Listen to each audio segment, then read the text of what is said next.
Hizi na kizaazaa kilizuka hii leo katika kituo cha kibiashara cha Makutano, kaunti ya Embu, wakati ambapo watu wawili wanaoshukiwa kuwa wezi wa mifugo walijisalimisha wenyewe kwa polisi wakiwa wameandamana na mifugo waliokuwa wamewaiba.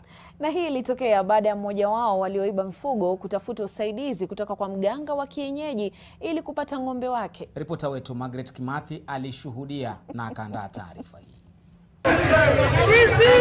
Biashara katika kituo hiki chenye shughuli nyingi zilisimama baada ya washukiwa hao wawili walionekana kuwa katika sitofahamu kujiwasilisha kwa polisi, huku wakiandamana na ng'ombe aliyedaiwa kuibwa. Mmoja wa washukiwa alikuwa na bumba la kundi la nyuki kwenye viganja vyake na alionekana kuwa na maumivu makali. Wakati ng'ombe yangu iliibiwa, nilipiga ripoti hapa. Nikakuja nikaripoti, nikaenda. Nikakaa, nikaona hata nitafute usaidizi mwingine. Ndio nikapigia dokta.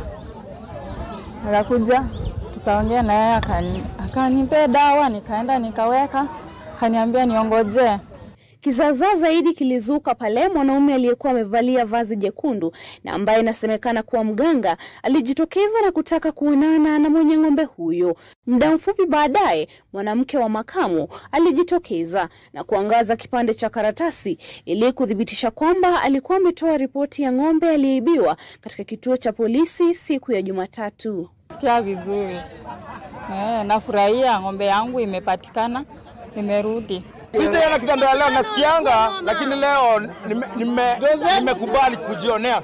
Muda mfupi baadaye, mganga huyu alitoa vifaa vyake kuwahudumia washukiwa, huku umati ukikusanyika kushuhudia iwapo kweli ganga za mganga zingewaacha wawili hao na matumaini. Sasa akamwambia baada ya wiki moja nitakuwa nimemaliza hiyo kazi yangu.